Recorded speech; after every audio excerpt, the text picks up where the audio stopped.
सकाळची सुरुवात या छोट्याशा आणि गोड दोस्ताला कुरवाळून झाली. दिवस एकदम फ्रेश वाटू लागला आणि मग काय मी निघाले माझ्या रोजच्या प्रवासाला. आणि आज सूर्यदेवता जरा जास्तच प्रसन्न होते. भाई इतकं ऊन पडलं होतं ना. स्टेशनवर पोहोचले आणि आपली लाडकी लोकल ट्रेन वेळेवर आली. लॅबमध्ये पोहोचताच मी माझा लॅबकोट घातला आणि कामाला सुरुवात केली. पेपर वर्क, फाईल्स आणि रिपोर्ट तपासण्यात वेळ कसा गेला कळलंच नाही.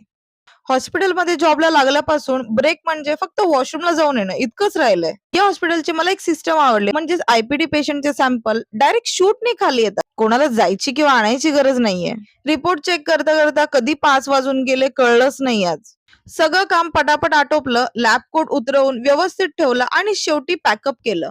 आणि आपला ऍप्रेन आपल्याला घरी घेऊन जायची गरज नाही, कारण रोज आम्हाला न्यू ऍप्रेन भेटतो. हॉस्पिटल मधून बाहेर पडल्यावर एक वेगळाच आनंद आणि निवांतपणा जाणवतो.